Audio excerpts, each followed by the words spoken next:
Boa noite, graça e paz.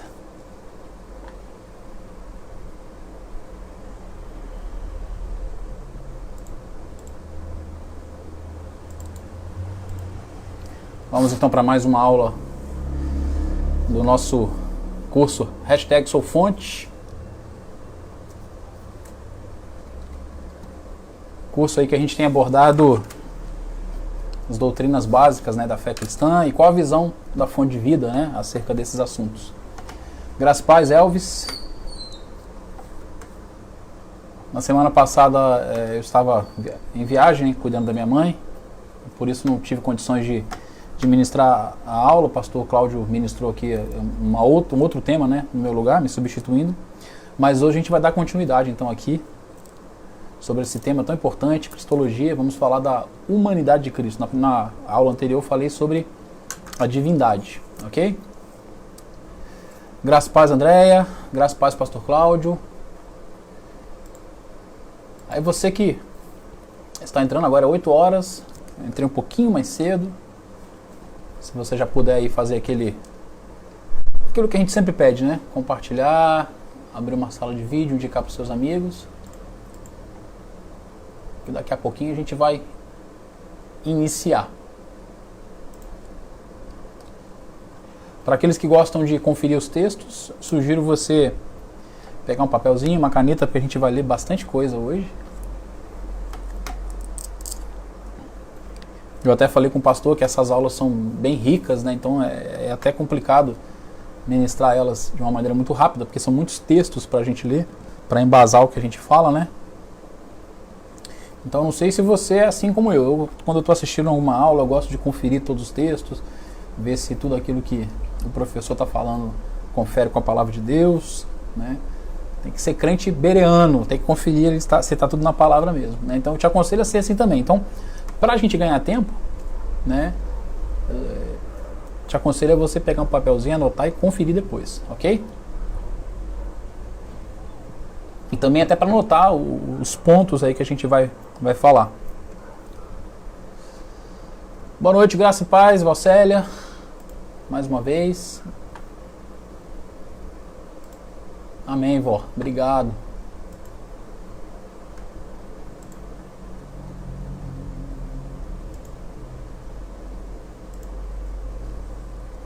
E é isso. Enquanto a gente espera um pouquinho para o pessoal entrar, vamos só dar uma revisada bem rápida. Na aula que a gente falou sobre a divindade de Cristo, né? Nós mostramos como existem inúmeros textos, né, que vão comprovar, né, que Cristo é Deus, né? Também, assim como o Pai, assim como o Espírito Santo.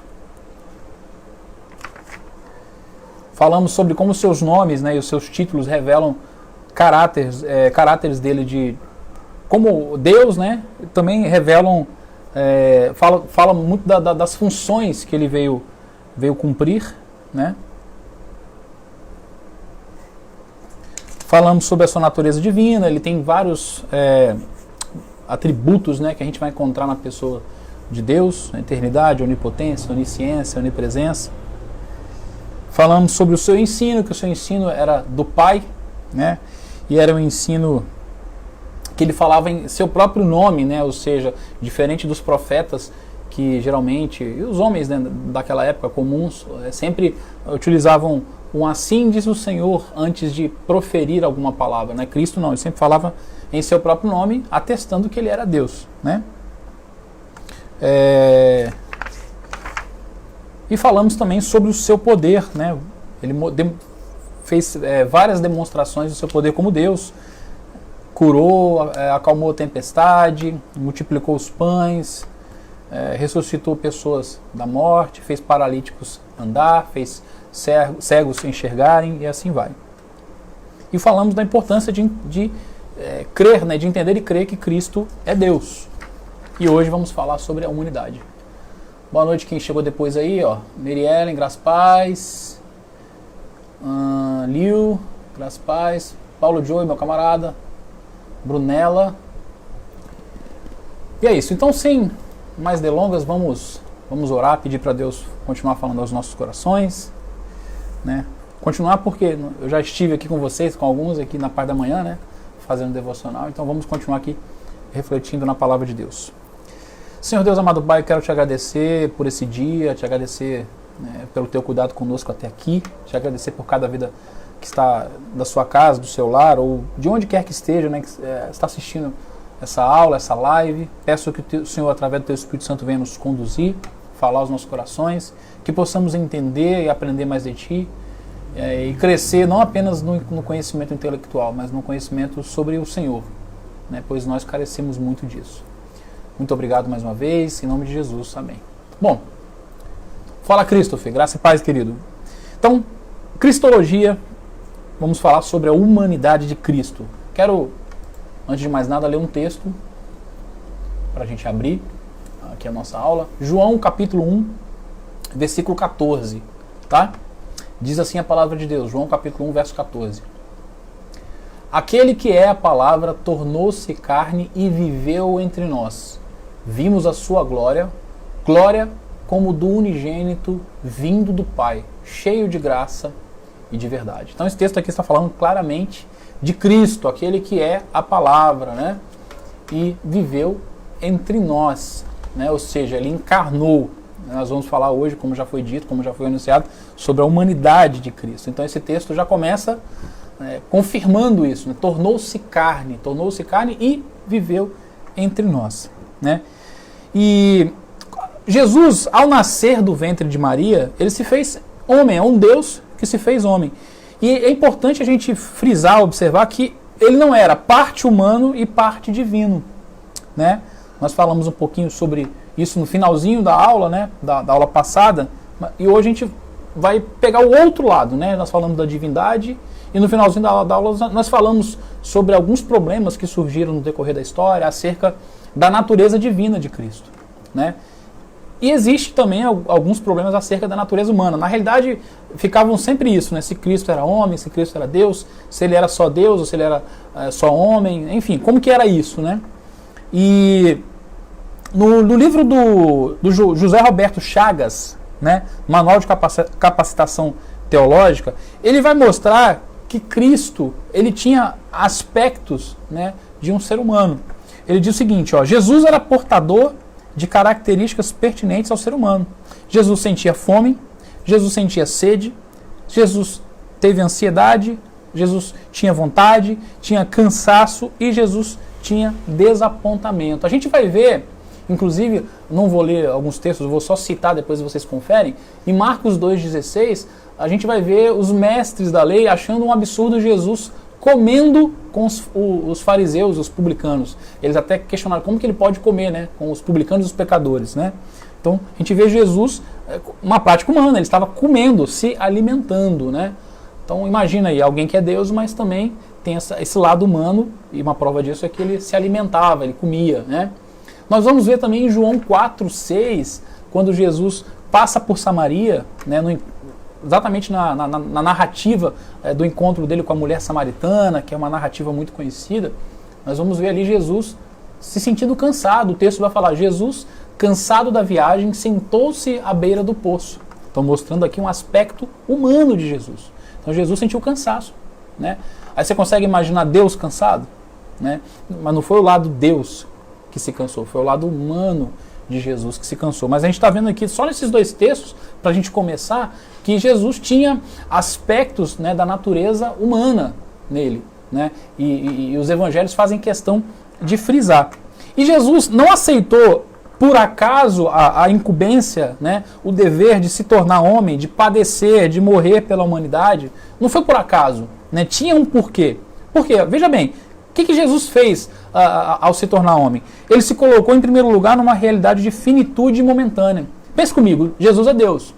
Como Deus, ele é eterno. Mas ao se encarnar, ele se coloca numa situação de finitude momentânea. Ou seja, ele deixa de ser, enquanto homem, um Deus eterno. Ele se limita, né? A palavra de Deus fala que ele se esvaziou, né, de toda a sua glória, né? Então, ele também se limita à questão do espaço-tempo, né? Nós, seres humanos, estamos limitados ao espaço-tempo. Por exemplo, a gente começou essa aula tem 9 minutos, nós não conseguimos voltar 2 minutos atrás. Então, porque nós estamos limitados, o tempo anda só para frente. Jesus também, ele entrou nessa limitação do espaço-tempo. Ele saiu da eternidade e veio para essa limitação do espaço e tempo.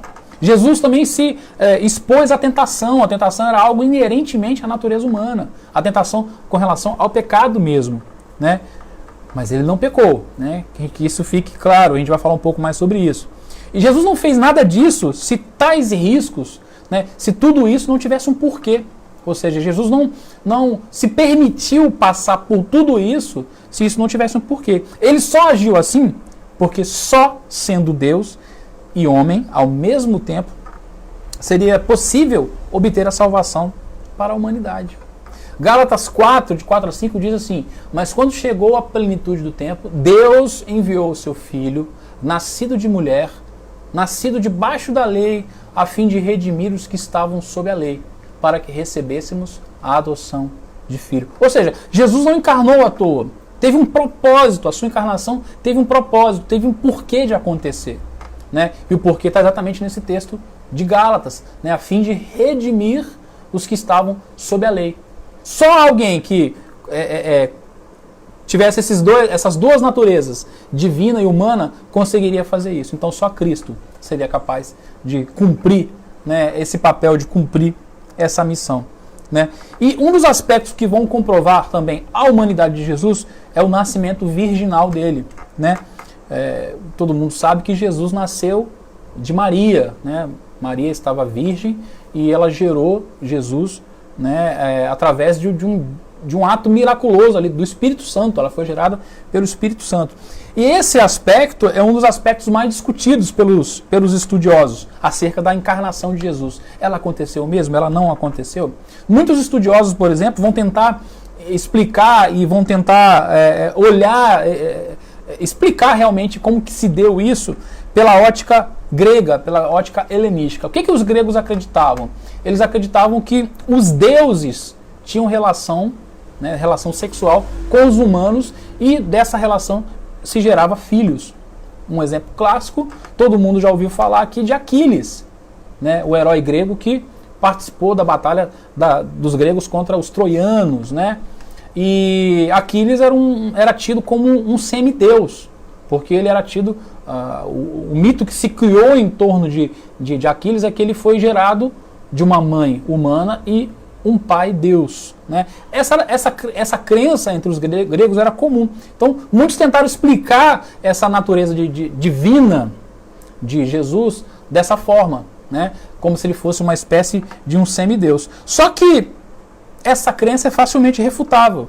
Por quê? Eu consigo refutar ela, eu consigo mostrar que ela é falsa, que ela é mentirosa. A gente tem uma profecia sobre o nascimento miraculoso de Jesus que foi escrita séculos antes dos gregos. A gente vai ter lá em Isaías 7,14, eu quero ler com vocês, uma profecia falando do nascimento de Jesus, que vai dizer assim, texto muito conhecido: por isso o Senhor mesmo lhes dará um sinal, a virgem ficará grávida e dará à luz a um filho e o chamará Emanuel. Essa profecia de Isaías se refere a Cristo e já fala séculos e séculos antes que a virgem ficaria grávida e daria à luz a um filho, que se chamaria Emanuel. E o nome, nós falamos na aula passada sobre Emanuel, Deus conosco, Deus que está conosco, habitando carnalmente entre nós. Então essa profecia já tinha sido feita séculos antes, né, de toda essa mitologia grega, né? E Deus escolheu, então, está aqui na apostila, né, uma virgem para em seu ventre colocar sua semente. Através disso, Jesus tomou a natureza humana sem perder a sua natureza divina. Isaías 9,6 vai confirmar isso. Ó. Isaías 9,6 diz assim: porque um menino nos nasceu, um filho nos foi dado, e o governo está sobre os seus ombros, e ele será chamado Maravilhoso, Conselheiro, Deus Forte, Pai Eterno, Príncipe da Paz. Repara que nesse texto você consegue perceber aqui traços da natureza humana e da natureza divina, né? O menino, está falando de... O menino é o quê? O filho de um homem, né?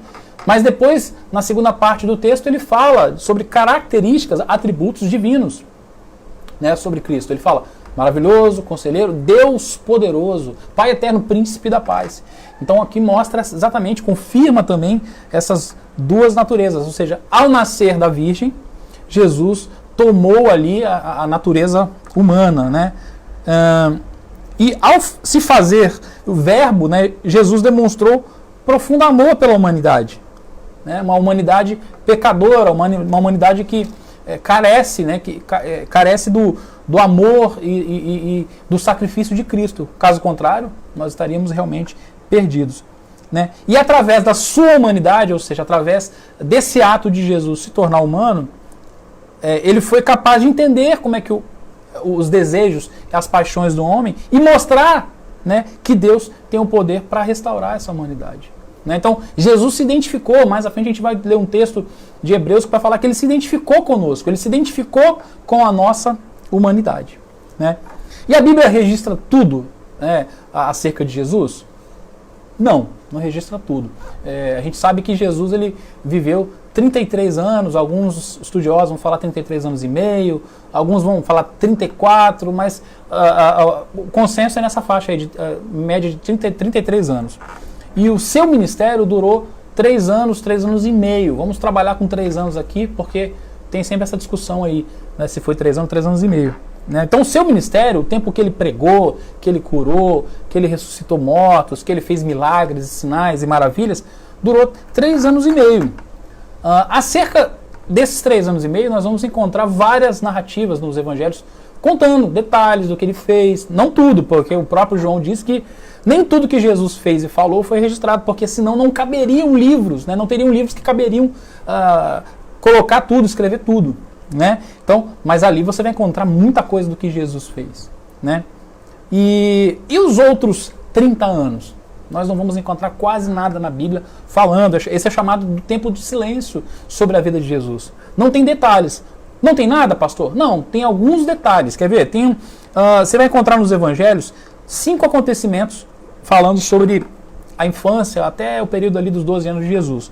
A gente vai encontrar em Lucas 2:21 falando que Jesus foi circuncidado, né, como um judeu tradicional, foi levado ao templo após o 8º dia para ser circuncidado, que era uma prática religiosa comum dos judeus. Ok? Mostra também uma característica humana, né? A circuncisão era algo feito num ser humano. Foi apresentado no templo. Lucas 2:22 vai registrar isso, ou seja, assim como era de costume naquela época se levar o bebê para apresentar no templo, Jesus também foi. A gente tem uma prática parecida hoje em dia, quando o bebê nasce, os pais levam para apresentar para a igreja, para orar, para pedir que Deus abençoe, né? Então, é mais ou menos daqui que vem essa prática. Jesus também passou por isso, foi apresentado no templo. Lucas 2:20 vai falar isso. Recebeu a visita dos magos, né, dos sábios, né? A gente vai encontrar isso em Mateus 2:2, também muito conhecido quando tem cantata na igreja sobre o Natal, peças, né? Geralmente a gente representa essa parte aí, né?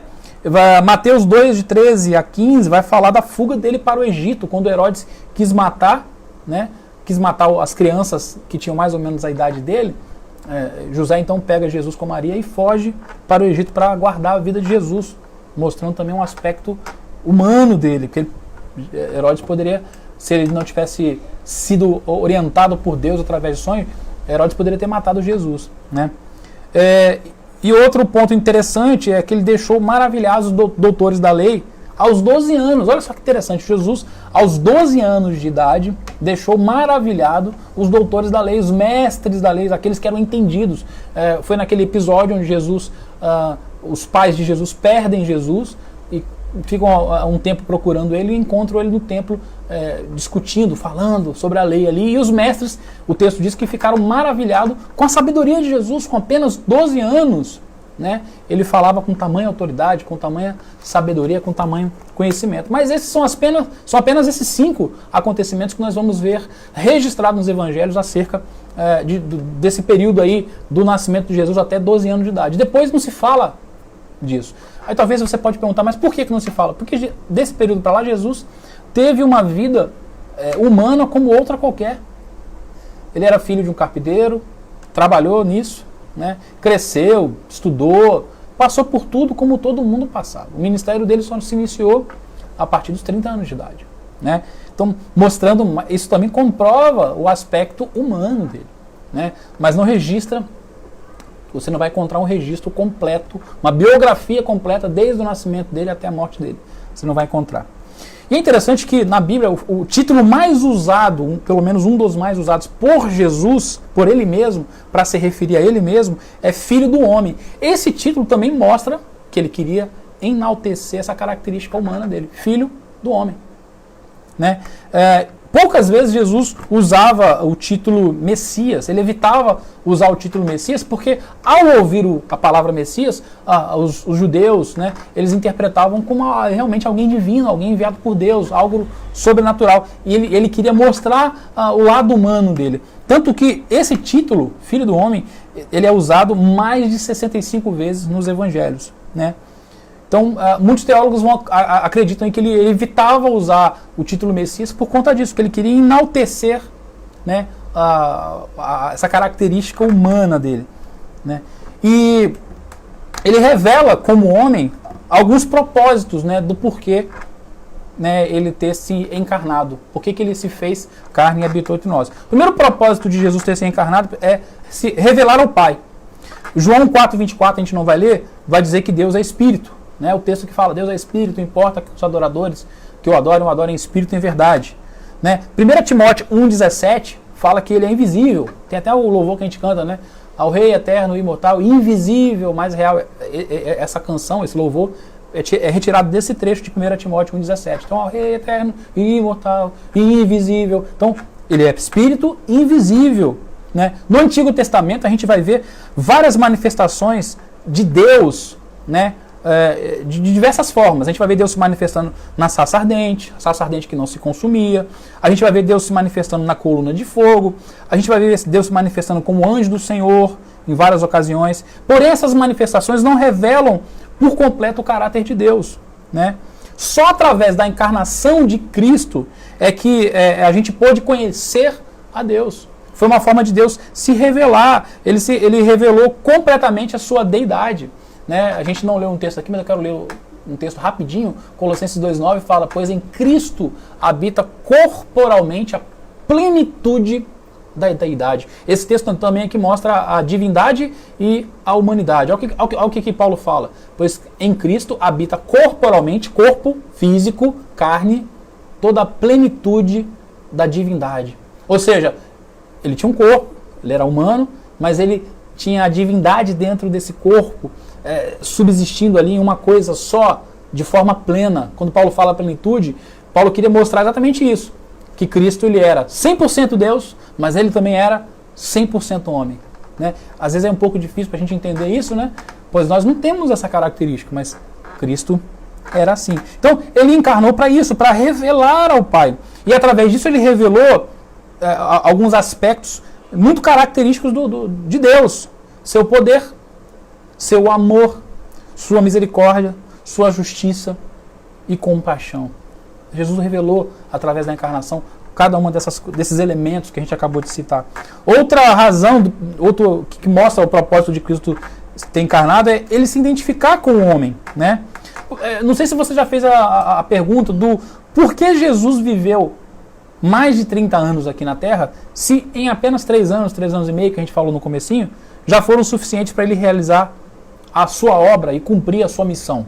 Já parou para se perguntar isso? Eu já me perguntei, falei, poxa, mas se Jesus viveu 30 e poucos anos, 33 ali, 34, e desses 30 e poucos anos, 3,5 ali, 3, foram suficientes para ele realizar a sua obra, para ele cumprir sua missão, por que ele viveu o restante do tempo? Né? Por que ele... Não sei se você já perguntou isso, eu já fiz esse tipo de questionamento. Né?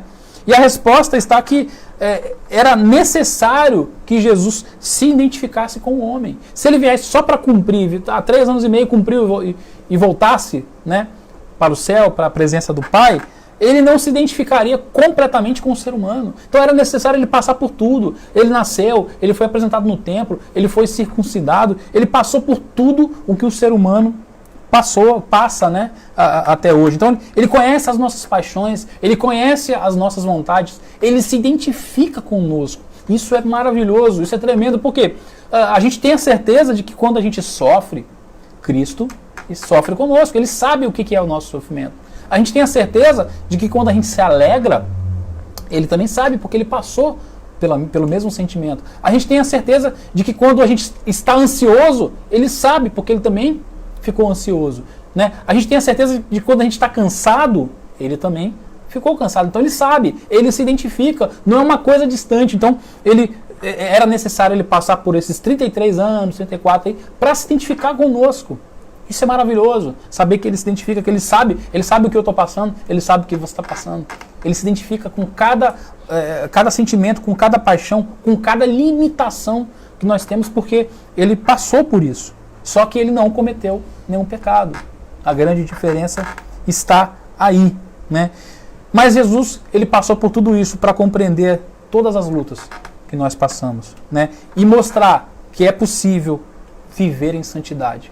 Porque Cristo, apesar dele ser 100% Deus, também ele era 100% homem e 100% Deus, apesar disso, ele não abusou disso, ele não usou da característica divina dele para não pecar. Ele usou da mesma ferramenta que nós temos para não pecar, é o Espírito Santo. E isso é muito impactante. Ele se identifica com a gente, ele sabe, mas Jesus não tinha algo a mais, vamos colocar assim. Jesus não pecou porque ele usou o lado Deus dele. Não. Em muitos momentos Jesus mostra, quando os discípulos perguntam, por exemplo, quando as coisas do final dos tempos iriam acontecer, ele fala que só o Pai sabia dessas coisas. Ou seja, ele mostrou que ali, como homem, naquele momento, ele tinha conhecimentos que estava limitado. Então, como ele não pecou? Ele não pecou porque ele tinha uma ligação tremenda com o Pai. Ele contava ali com a presença do Espírito Santo o tempo todo. Mesma coisa que a gente pode ter, né? A gente tem acesso ao Pai direto, hoje por causa dele, e a gente tem o Espírito Santo conosco, né? Então, Jesus mostra isso também. Mas a gente vai ver, em Mateus 26, 37, Jesus ficando triste. É o momento quando ele vai para o Getsêmani, né? E o texto fala que ele ficou triste, quase como se fosse morrer, né? Então ele ficou muito triste. Em Lucas 4:2, quando ele foi levado ao deserto para ser tentado, fala que ele sentiu fome, vontade de comer. Jesus sentiu fome. Em Lucas 8:23, pouco antes dele acalmar a tempestade, fala do cansaço dele. Jesus se cansou, ele passou um dia anterior, né, a essa viagem, o dia inteiro pregando, o dia inteiro com a multidão ali, andando para lá e para cá na praia, a pé, pregando, falando, cansa pra caramba. Ele falou, cansou, como ser humano. A gente vai ver em João 19:28, na cruz, né, a gente vai ver ele sentindo sede, ele falando que estava com sede. A gente vai ver em João 11:35, né, um dos menores versículos da Bíblia, que diz, Jesus chorou. Chorar, uma atitude completamente humana. Então ele mostrou ali a sua humanidade, se identificou conosco, ele ficou triste, ele teve fome, ele teve sono, se cansou, teve sede e ele chorou. Sentimentos humanos, ele se identifica conosco e é maravilhoso saber que nós temos um Deus que se identifica conosco em todas as coisas, porque ele é um homem como nós. Outra característica que mostra o propósito de Cristo vir, né? Ele veio revelar o Pai, ele veio se identificar com o homem, e ele veio também estabelecer uma nova aliança, né? A Bíblia inteira demonstra que Deus é um Deus de aliança. Por quê? Desde o começo Deus faz alianças, tenta firmar alianças com o homem. O homem sempre dava um jeito de bagunçar o coreto e quebrava as alianças. Mas Deus tentou, Deus fez aliança com Adão, Deus fez aliança com Noé, Deus fez aliança com Abraão, com Moisés, com Davi. E através de Jesus, ele também estabeleceu o que é chamado de nova aliança, que já havia sido profetizada, inclusive, em Jeremias 31, que eu quero ler para vocês. Jeremias 31 vai falar dessa nova aliança que foi profetizada. Diz assim, estão chegando os dias, declara o Senhor, quando farei uma nova aliança com a comunidade de Israel e com a comunidade de Judá. Então, o que o profeta Jeremias profetizou sobre essa nova aliança que seria feita partindo de Jesus. Então Jesus foi a pessoa que estabeleceu essa nova aliança através do Pai. Ele estabeleceu essa nova aliança. E a gente vai ver a confirmação nessa aliança em Hebreus 8, dos versos 6 a 13. Eu quero ler com vocês, é um pouquinho comprido, porque é do versículo 6 ao versículo 13, mas é importante essa leitura, porque muitas coisas que a gente vai falar estão embasadas nesse texto. Olha o que diz aqui Hebreus 8, de 6 a 13. Agora, porém, o ministério de que Jesus recebeu é superior ao deles, assim como também a aliança da qual ele é mediador é superior à antiga, sendo baseada em promessas superiores. Pois se aquela primeira aliança fosse perfeita, não seria necessário procurar lugar para outra. Deus, porém, achou o povo em falta e disse: estão chegando os dias, declara o Senhor, quando farei uma nova aliança com a comunidade de Israel e com a comunidade de Judá. Não será como a aliança que fiz com os seus antepassados, quando os tomei pela mão para tirá-los do Egito. Visto que eles não permaneceram fiéis à minha aliança, eu me afastei deles, diz o Senhor. Esta é a aliança que farei com a comunidade de Israel, depois daqueles dias, declara o Senhor. Porei minhas leis em suas mentes e escreverei em seus corações. Serei o Deus deles e eles serão o meu povo. Ninguém mais ensinará ao seu próximo, nem ao seu irmão, dizendo: conheça ao Senhor, porque todos eles me conhecerão, desde o menor até o maior. Porque eu lhes perdoarei a maldade e não me lembrarei mais dos seus pecados. Chamando nova esta aliança, ele tornou antiquada a primeira. E o que se torna antiquado e envelhecido está pronto a desaparecer. Então, esse texto é muito forte porque ele confirma a profecia de Jeremias, ele faz uma citação do trecho da profecia de Jeremias, da aliança, e fala que essa aliança foi cumprida em Cristo, né? E mostra ali os distintivos dessa aliança, ou seja, a diferença que há da aliança em Cristo com a aliança que foi feita com os antepassados. Por quê? Olha só, na antiga aliança era a aliança da lei, era a aliança entre Deus e Israel. E Jesus, através do sacrifício na cruz, nos trouxe um novo e melhor caminho. A aliança de Cristo é muito melhor do que a aliança antiga. O texto de Hebreus, o autor da carta de Hebreus, fala que se a aliança antiga fosse boa, não teria necessidade de Cristo vir. Exatamente porque a aliança antiga foi falha e que aqueles que foram as pessoas que lideraram essa aliança, que foram os representantes, vamos colocar assim, nessa aliança, se eles não tivessem falhado, não teria a necessidade de Cristo vir, encarnar e viver entre nós, né? Então Jesus, através do sacrifício na cruz, nos trouxe um novo e melhor caminho, que é a aliança da graça. Hoje nós estamos debaixo da aliança da graça. Essa foi uma das razões de Cristo encarnar, estabelecer uma nova aliança, né? E é interessante que na lei a aliança era entre Deus e Israel. A aliança de Cristo, ela expande isso, porque ela alcança todas as nações. Ela pega de Israel e Judá e vai a todas as nações gentílicas, alcança o mundo inteiro. Então, o alcance, o poder, a eficácia dessa nova aliança é muito maior do que a aliança antiga, né? E se difere também na aplicação. A gente viu aqui, a gente leu no texto, né? Essa aliança nova, a aliança da graça, ela está gravada onde? Ó? Em nossos corações, em nossas mentes. E ela nos oferece um novo caminho e nos oferece um perdão. Mas não é qualquer perdão, é um perdão definitivo. Que antes, esse perdão ele era obtido como? Através do sacrifício de animais. Só que agora esse perdão é obtido pela fé. Antigamente, como é que os judeus tinham que fazer? Eles pecavam, tinham que sacrificar um animal para poder ser perdoados. Mas aquele sangue daquele animal perdoava momentaneamente. Lá na frente eles teriam que fazer novamente um novo sacrifício. O sacrifício de Cristo não, ele perdoa definitivamente os nossos pecados, né? E tem a questão da fé. Essa aliança da graça, ela é recebida pela fé. E as principais características dessa nova aliança são, em primeiro lugar, Cristo ofertou a sua própria vida.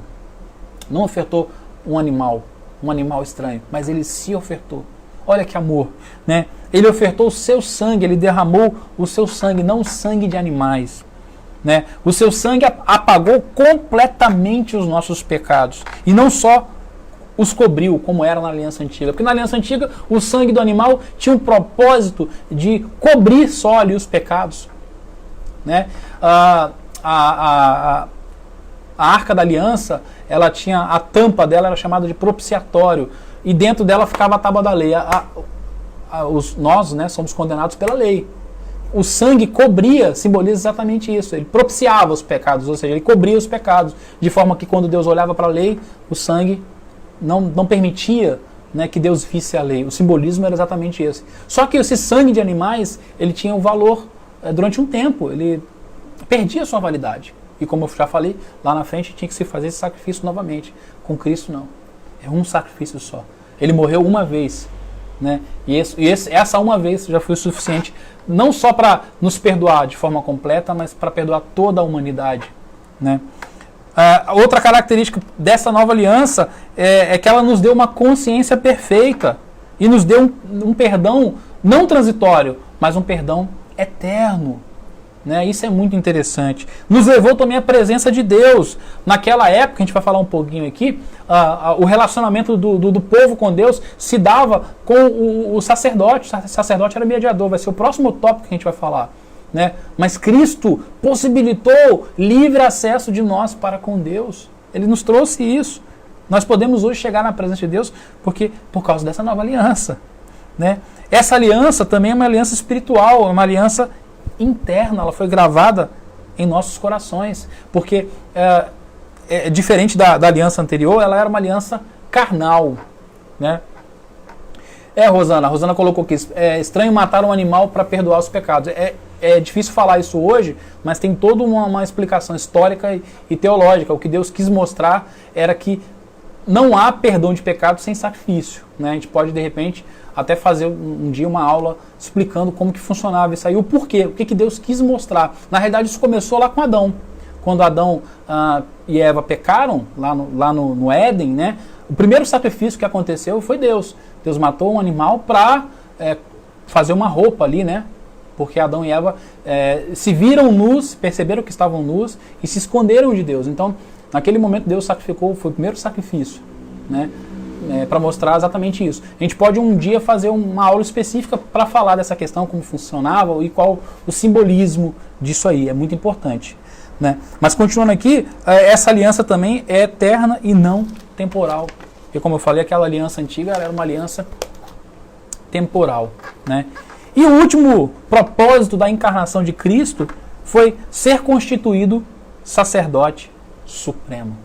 Como eu falei aqui, na aliança antiga, o sacerdote era chamado de mediador. Ele era o mediador entre Deus e os homens. O que é o mediador? Aquele que está no meio. Né? Ele mediava. O culto, né? Ele era baseado no sacrifício de animais. Né? E quem fazia esse sacrifício? Era qualquer um? Não. Tinha uma função definida para os sacerdotes. Os sacerdotes eram responsáveis por mediar e por fazer, né, acontecer esse sacrifício. Né? Cristo, então, através da sua encarnação, se tornou o que a Bíblia chama de sumo sacerdote.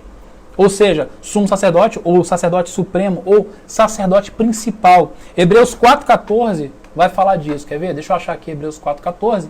Vai dizer assim, ó: portanto, visto que temos um grande sumo sacerdote que adentrou os céus, Jesus, o Filho de Deus, apeguemo-nos com toda a firmeza à fé que professamos.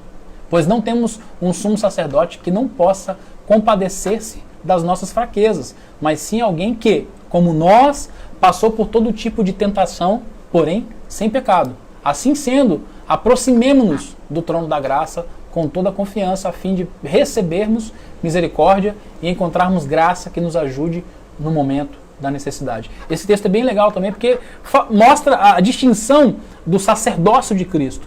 Cristo, o texto fala, né? Temos um grande sumo sacerdote que adentrou os céus, Jesus, o Filho de Deus. Aí ele fala, então, nos apeguemos com toda a firmeza a essa fé, porque o nosso sacerdote não é um sacerdote humano, mas é o Filho de Deus, que adentrou aos céus. Né? Aí ele continua, pois não temos um sacerdote que não possa compadecer-se das nossas fraquezas, que eu falei anteriormente. O nosso sacerdote, além de ser Filho de Deus, poderoso, que adentrou aos céus, ser grande, ele se compadeceu das nossas fraquezas. Né? Aí ele continua dizendo, passou por todo tipo de tentação, porém, sem pecado. Então Jesus passou pelas tentações que nós passamos, mas ele, como modelo, como referência, não pecou. Por quê? Tinha o Espírito Santo com ele. Não é porque, como eu já falei, ele usou ali a sua capacidade, a sua deidade para não pecar. Não.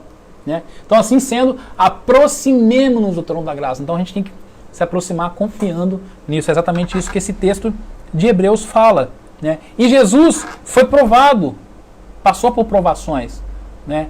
Mas ele foi aprovado. A gente vai ver em Mateus 4, de 1 a 11, eu não vou ler tudo, eu vou ler alguns trechos daqui a pouquinho, mas fala da tentação de Cristo, fala que pelo Espírito Santo, o Espírito Santo pegou Cristo e levou ele para o deserto, para ser tentado pelo diabo. Olha só, hein?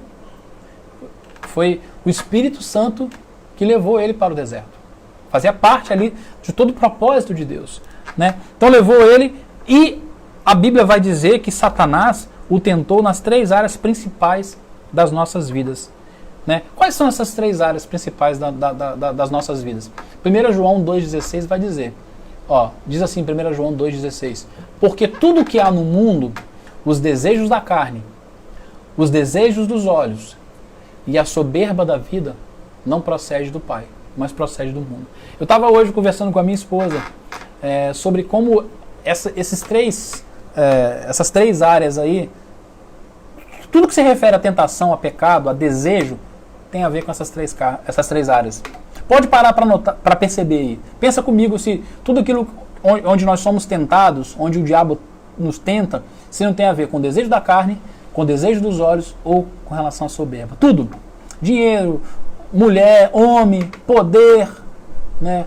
Enfim, tudo que diz respeito a pecado, a desejo da carne, as paixões, tem relação com desejos da carne, desejos dos olhos, soberba da vida. E foi nessas 3 áreas que Jesus foi tentado. Por que Jesus foi tentado nessas 3 áreas? Para ficar como modelo que a gente tem condições de resistir, porque ele resistiu. Ele foi o modelo em tudo, o modelo perfeito para nós. Ele mostrou que é possível a gente resistir aos desejos da carne, que é possível a gente resistir aos desejos dos olhos, que é possível a gente resistir à soberba da vida. Mas pastor, isso está no texto da tentação lá de Mateus? Tá. A gente vai ver agora, quer ver? Em Mateus 4, de 2 a 4, a gente vai ver o diabo falando assim para Jesus. Primeiro o texto começa, então Jesus foi levado pelo Espírito ao deserto para ser tentado pelo diabo. Depois de jejuar 40 dias e 40 noites, teve fome. Natureza humana aí, teve fome.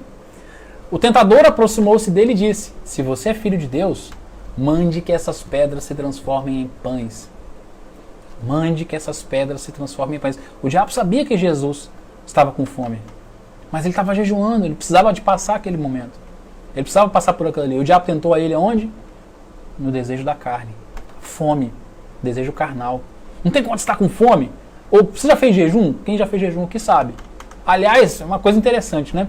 Você às vezes consegue ficar sem comer tranquilo, de boa, quando você não está jejuando. Mas quando você estabelece um jejum, vou jejuar de tal hora a tal hora, de tal dia a tal dia. Meu irmão, parece que, né, psicológico entra em parafuso.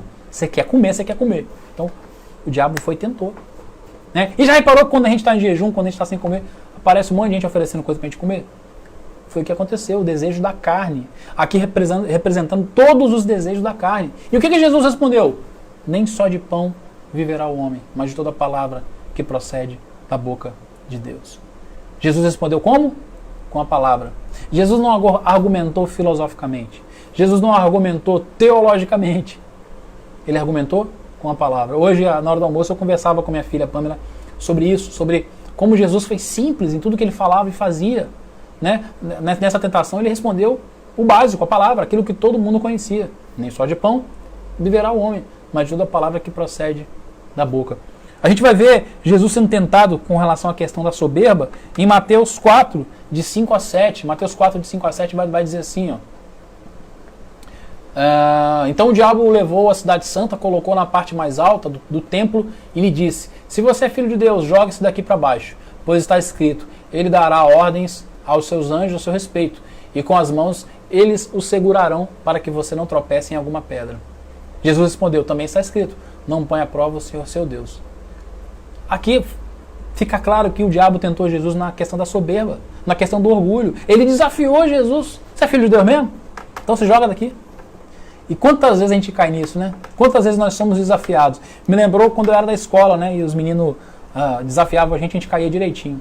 O pastor até, acho que falou na última vez que ele estava pregando aqui, acho que foi domingo, não é nem EBD, eu acho que na escola é muito comum, né? Quando, às vezes começam as brigas entre os meninos da mesma sala, só por causa de um desafio besta, né? Tipo assim, minha mão tá aqui, quem cuspir primeiro, né? Tá com a razão, né? Ou, xingou sua mãe, precisa ser desafiado. Jesus, ele mostrou aqui que ele não se deixou levar pela soberba da vida. Jesus era curado, ele tinha um coração curado, ele sabia quem ele era em Deus. Ele não precisava provar nada, não. E quantas vezes a gente, né, cai nessa de querer provar? Quantas vezes a gente é desafiado? E às vezes a gente quer provar porque a gente acha que quem está desafiando é um ser humano. Mas não, o diabo está usando um ser humano para provar ali a soberba da vida em você, o orgulho. Mas quem está te testando, quem está te provando, não é um ser humano, é espiritual. A gente tem sempre que lembrar disso. E Jesus mostrou. Mostrou como? Não põe à prova o Senhor, seu Deus.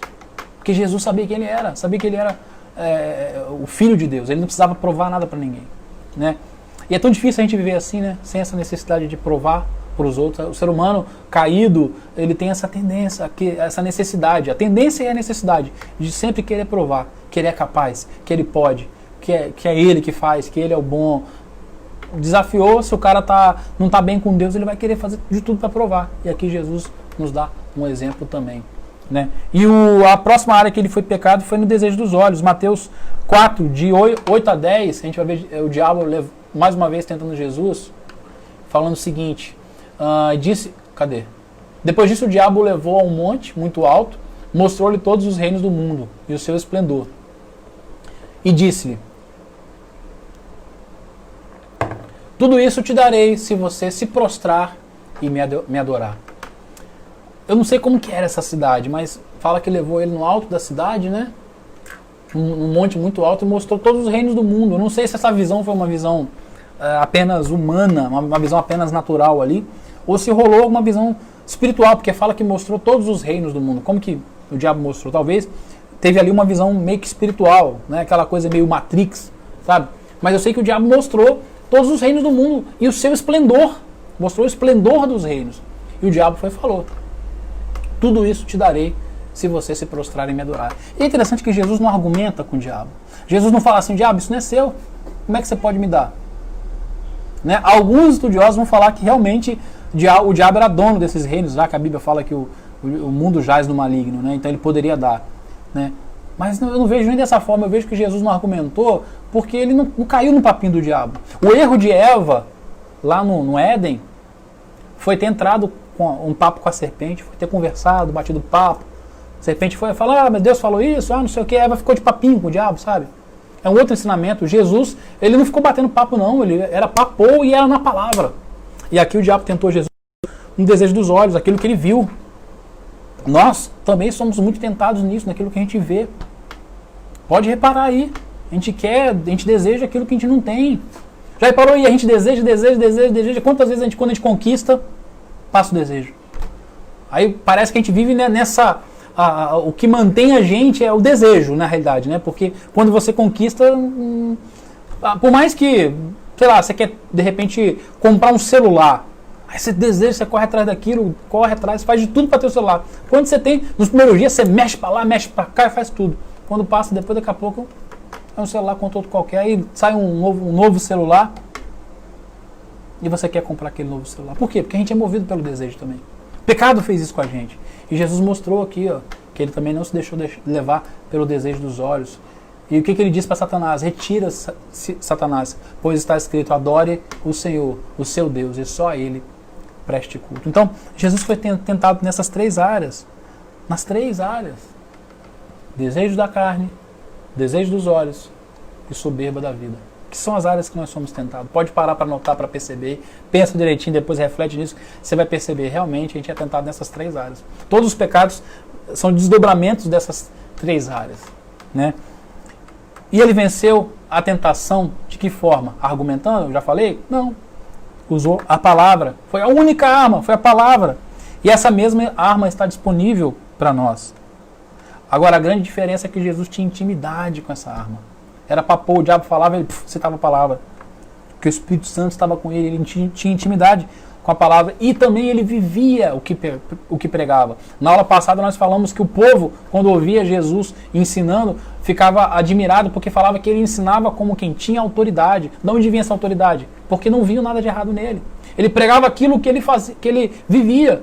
A vida dele era uma pregação. Então, ele vivia o que pregava. Isso conta muito, né? Isso nos ensina, então, o quê? Que para vencer a tentação, não basta uma mera confissão da palavra. Não basta eu verbalizar, falar a palavra. Eu tenho que viver, eu tenho que ter compromisso, eu tenho que ter sujeição à palavra, eu tenho que ter obediência irrestrita a ela, né? Confessar a palavra não é verbalizar, não é falar a palavra. Eu tenho que confessar ela com a minha vida, com as minhas atitudes. E Tiago fala isso, né? A gente teve o curso de batalha espiritual, no curso de batalha espiritual, um dos textos que a gente mais falou foi Tiago 4,7, né? Fala pra gente se sujeitar a Deus, resistir ao diabo e ele foge. Mas como é que eu me sujeito a Deus? Em primeiro lugar, que é o que eu tenho que fazer? Através da palavra. A palavra nos ensina a sujeição. A palavra nos mostra como que funciona essa sujeição. A palavra que direciona é a palavra. E foi o que Cristo fez. E após vencer a tentação no deserto, o que aconteceu com Jesus? Jesus foi levado pelo Espírito Santo. O mesmo que levou ele para a tentação, foi levado para realizar o seu ministério. Nós vamos ver aqui em Lucas 4,14, dizendo o seguinte: então Jesus, no poder do Espírito, voltou para a Galileia e a sua fama correu por toda aquela região. Depois Jesus começa a fazer uma série de milagres, de sinais. Ele começa a pregar, ele pregou o Sermão do Monte, ele começa a andar e a viajar para lá e para cá, e a sua fama começou a aumentar e a crescer. Né? Por quê? Porque ele foi provado, mas foi aprovado. Né? Então isso é muito importante. Né? E ao vencer a tentação, ele tem a autoridade para interceder por nós diante de Deus. Né? E para finalizar, então, eu quero ler esse texto, que talvez seja um dos textos mais importantes de todos que a gente leu aqui. Né?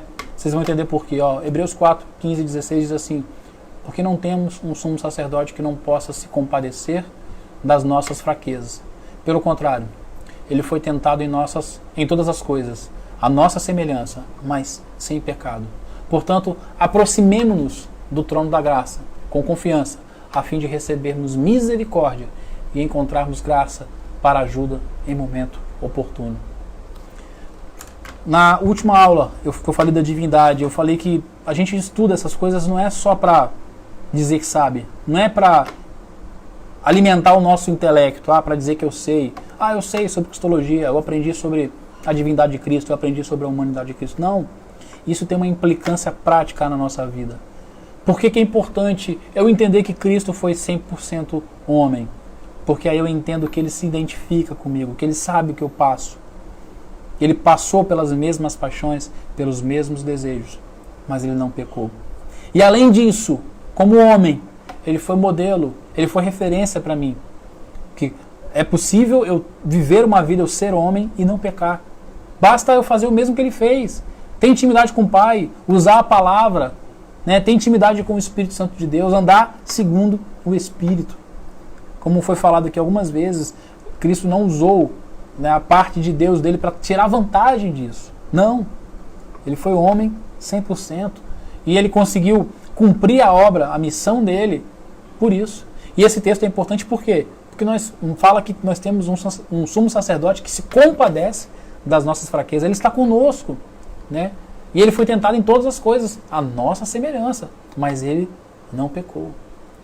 E ele fala para a gente se aproximar, a gente crê nisso e, portanto, se aproxime. Porque a gente tem um sumo sacerdote desse tipo, desse naipe. É isso que ele está querendo dizer. Então, vamos nos aproximar do trono da graça com confiança, a fim de recebermos misericórdia e encontrarmos graça para ajuda em momento oportuno. Né? Então, que nessa lição a gente aprenda isso. Nós podemos nos aproximar de Deus pela aliança da graça que Cristo estabeleceu para nós. Que Ele é o nosso sumo sacerdote, que como homem, Ele passou por todos os desejos, por todas as tentações que nós passamos, mas Ele não pecou, mostrando para nós que é possível a gente ter uma vida de santidade, sem pecado, desde que a gente siga o exemplo dele, né? De usar a palavra, ter intimidade com o Pai, vida de oração, intimidade com o Espírito Santo de Deus. Amém? Então, para a gente finalizar, quero orar por cada um de vocês, mas lembrar que amanhã teremos aí, na parte da manhã, o nosso café com Bíblia, né? Então, participe a partir das 9h30 e à noite teremos mais uma aula, #SouFonte, dessa vez com o pastor Cláudio. Então, não perde não, né? Assiste. Não lembro o tema agora, eu sabia a agenda, né? Mas teve algumas mudanças, não sei sobre o que ele vai falar, mas eu sei que é algo muito interessante, então não perde não. E tem a sequência de lives de culto, quarta, quinta, sexta, não perde não. Todo dia, de manhã e à noite, tem alguma coisa, ok? Fica ligado conosco aí. Vamos orar, agradecer a Deus por essa palavra e pedir que Ele nos dê uma noite abençoada. Amém? Pai querido, Deus de amor, eu te agradeço mais uma vez por esse dia. Né? Estamos aqui finalizando esse dia, foi um dia tranquilo, um dia abençoado. Obrigado pelas vitórias, pelas conquistas, por tudo aquilo que o Senhor fez, pelos milagres que o Senhor tem nos concedido. Obrigado, Deus, porque eu recebi nessa tarde a notícia que minha mãe teve uma leve melhora. Obrigado por isso. E eu vejo que o Senhor está no controle de tudo, sempre, né? Creio na tua soberania, creio que o Senhor, independente do que venha acontecer, o Senhor está à frente e os teus propósitos, os teus desígnios não podem ser impedidos, como a tua palavra fala. Te agradeço pela vida de cada um aqui presente, né? Obrigado por essa palavra, obrigado pelos ensinamentos que o Senhor nos dá, que o Senhor tem nos dado através da vida de cada pessoa que tem se dedicado, Deus, a estar aqui através de um devocional, através de uma aula, através de uma palavra. Obrigado, abençoe a vida de cada uma dessas pessoas, continua nos conduzindo e falando aos nossos corações. Que essa palavra venha fazer diferença cada vez mais na nossa vida diária, né? E venha nos levar a nos identificar com Cristo, assim como Ele se identificou com nós, que nós possamos ser realmente cristãos, né? A gente sabe que as pessoas foram chamadas de cristãos nesse sentido de ser pequenos cristos, ou serem imitadores de Cristo. Então, que nós possamos nos identificar com Cristo de tal forma, de tal maneira, que nós venhamos a não só ter o nome de cristãos, mas nós venhamos a refletir as suas atitudes, os seus atos, a sua forma de falar, a sua forma de agir. Nos leva, Senhor Deus, a esse nível de intimidade. Nos leva, Senhor, a esse nível de identificação, né, com o Senhor. Em nome de Jesus. Dê uma noite tranquila para cada um de nós. Abençoa cada lar aqui representado, cada família, cada pai, cada mãe, cada filho, né? Abençoa o nosso país, abençoa as nossas autoridades, os nossos governantes, meu Deus, e continua nos mantendo firme na Tua presença nesse período tão difícil. Muito obrigado por tudo, mais uma vez, em nome de Jesus. Amém. Então é isso. É isso, queridos. Graça e paz. Para quem eu não falei, ó, Rubens, Rosana, Agostinho, Pastor Claucione, a galera aí. Obrigado aí pela presença de todos. Espero que Deus tenha falado ao coração de cada um de vocês. E a gente se vê aí sexta-feira. Eu vou estar assistindo as outras lives aqui, quando eu puder, claro, né? Mas a gente se vê sexta-feira no culto aqui, né? E lembrando que nos outros dias, todos os dias tem culto, tá bom? Um abração. Fui!